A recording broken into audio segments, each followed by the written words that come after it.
Hi guys, and welcome back to my channel. Do you remember about a year ago, a company called Colbor sent me these lights to try out? The CL100X lights that are used for video and photography. Well, I've been using these ever since, and they've been absolutely fantastic. I use them quite a lot for my photography and video, and these things are quite robust. I've dropped these loads of times off of my tripods, I've knocked them, I've bashed them, and they're still working today. Pretty good. And recently Colbor sent me a pair of their CL220 Bi-Color lights, which are twice as powerful as the 100 CL lights that I was using last time. So I was quite excited to try these out on a portrait. And I get nothing for it, I just get to keep the lights, which is a bonus. You know, we all love gadgets, don't we? So I thought to myself, how am I going to test these lights out? Well, I thought, will I not do a portrait? So I phoned up my friend who runs an agency on the island, and I said, Dina, have you got any models that need some updating headshots that you could send over to me? I need one, I just want to try out some lights. She said, yep, no problem. And she sent me Marla. And my idea was simple, get some nice easy headshots that Marla can use for the agency, and obviously I can use for a little bit of experience and playing around with these lights. Of course, I shot film. I decided to shoot Trix 400 in a Mamiya RZ67 and also a TMAX 100 in a Pantacon Six. And I shot digital as well. Why not? I can send them straight away the next day to the agency. She can get them up on the website. Nice, fast and easy. But of course, I like film, so I was intrigued to see how the film shots looked with this setup. I'll show you the setup, what I did. I'll show you the shoot with Marla, and I'll show you the photographs, and after that, I'll show you the lights and how they work. I've put this video in chapters, so if you want to jump to any part of it, you can. So my setup was really simple in my front room. I put up this paper roll against one of the walls. I had to take some frames and some mirrors down to do so, and I used one of the lights to light up the background to make it white. It was quite intense, so I just dimmed it down a little bit. I then used one of the other lights and put an umbrella diffuser on that. That was going to be my key light for my model. So pretty much a real basic 2-light setup with a white background. So this is quite a result for Marla because she doesn't have any headshots for the agency, and also she's not experienced in front of the camera as a model as such. So it was up to me to try and make her feel comfortable when she arrived. So we had a chat first and a bit of a laugh, and then we got her sat down and I got her warmed up with some digital shots. By doing that, I could also then see how the light was falling on her face by just looking at the back of the camera before I started shooting my film shots. And I was happy with the looks that I was getting coming out of the digital camera.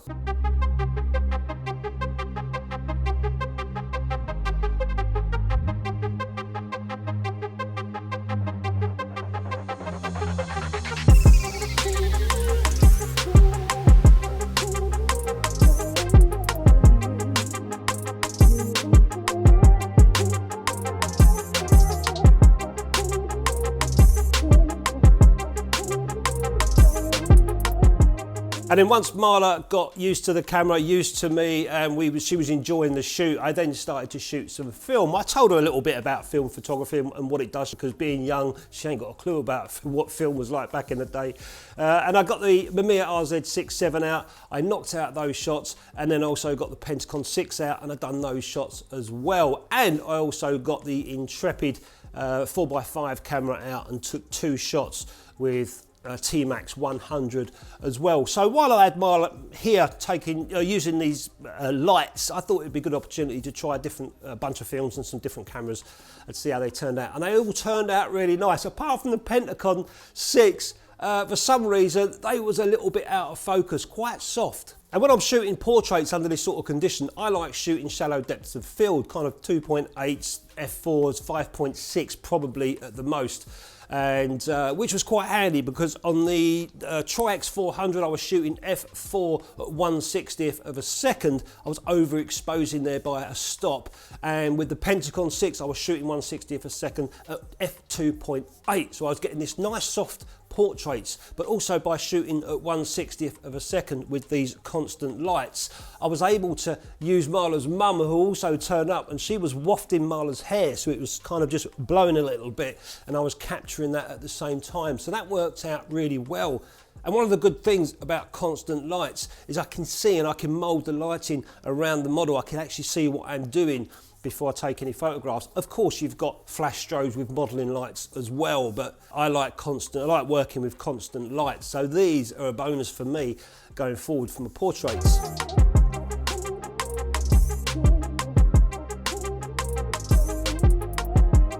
So that's the shoot that I did for Marla, and the photographs I think come out really nice. The most important thing is Marla loved them, and so did the agency. So I've done my job right for them guys. Let's show you what these lights are, what's in the box, what you get, and also how they work and what functions are on them.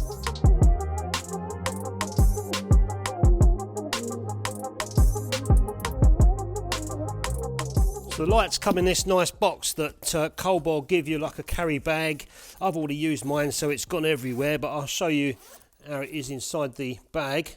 And everything fits inside this bag. You've got your power lead, you've got this adapter. This is quite big actually, it's quite a heavy adapter. The output on this is 48 volts.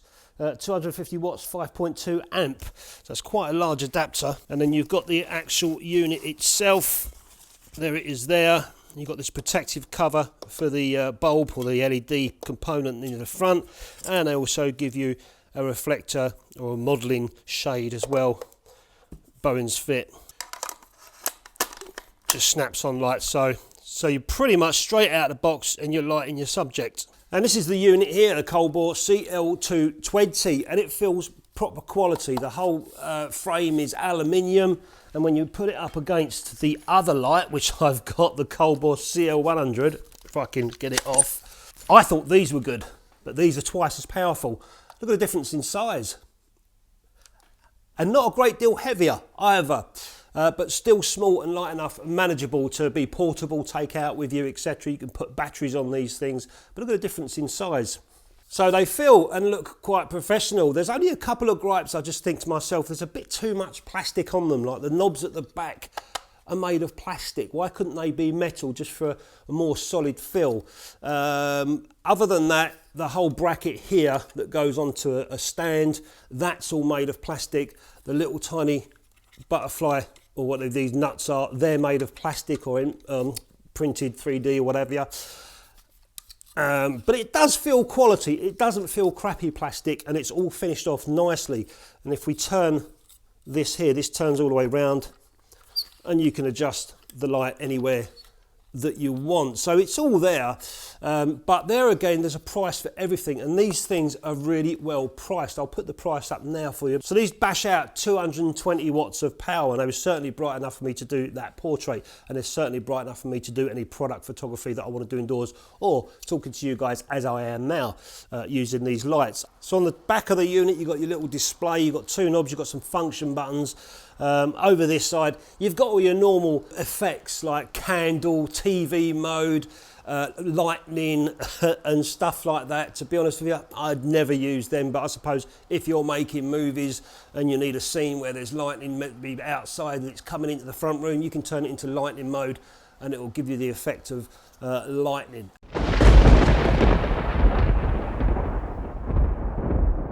But moreover, you've got your modes for normal lighting. So you've got warm or cool temperature.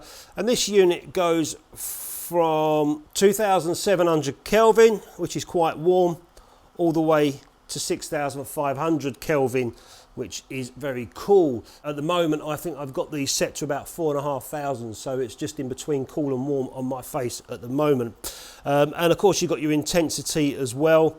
So you can brighten these up from 0 to 100, and they do go pretty bright. If you press the mode button again, you go into the bi-color mode, where you can change the colors around, all around the spectrum, using the wheels at the back to whichever. I had it set on purpley looking blue earlier on. And you've also got a saturation as well, so you can change the saturation. And if you're used to sort of these LEDs that sit back on the back of TVs or in your home somewhere, they've all got hue, saturation and then a brightness. So that's exactly what's the same on the back of these here. And there's also a wireless mode as well that you can connect to your phone, and you can control these wirelessly. But unfortunately, I couldn't get these connected to my Android phone. I tried all sorts of things, both units. I tried a lot. I even tried a different phone set, and I still could not manage to get them connected through the app. So I don't know what's going on there. Maybe Colbor might want to look into that. I don't have an Apple iPhone. Maybe it works better with iPhones, because I don't know, my phone's all right, so I couldn't get it working anyway.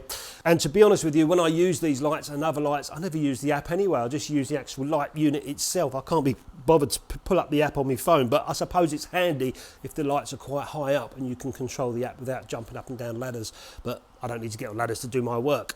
And in here you've got your fan mode, so you can have it quiet. You can have it on performance, where you can get a little bit more power out of the light, but you can hear the fan whirring at the moment. It's pretty loud, I'd say. If these were away from the camera, great. If they're close to the camera and you're recording sound, you might not want that, but you can go into the smart mode and it's nice and quiet. And Colbor also give you their NATO grip as well that sits on the side, which means you can connect 2 of the lights together, 3 or 4, and start bunching them for more intense output. But this 220 watts is good enough for me. I'm not making any movie sets. Yeah, this is good enough for me. So that's what I did with these Colbor lights on that portrait. I got some nice photographs. Marla's happy, the agency's happy, and I've got some nice negatives that I can go in the darkroom. I'm going to make Marla a contact print and send it to her. She might want to frame that or give it to her mum. I think a contact print would be nicer than a full print of one of the pictures of her, so she can see all the photographs that I took. So anyway, guys, hope you enjoyed the video of me using these Colbor lights on a portrait with a basic setup indoors. Let us know in the comments if you've got these lights or anything similar, or if these are sort of lights that you might be looking for your photography journey, or maybe your video skills. Let us know in the comments what you think. Thanks for watching. I'll catch you next time.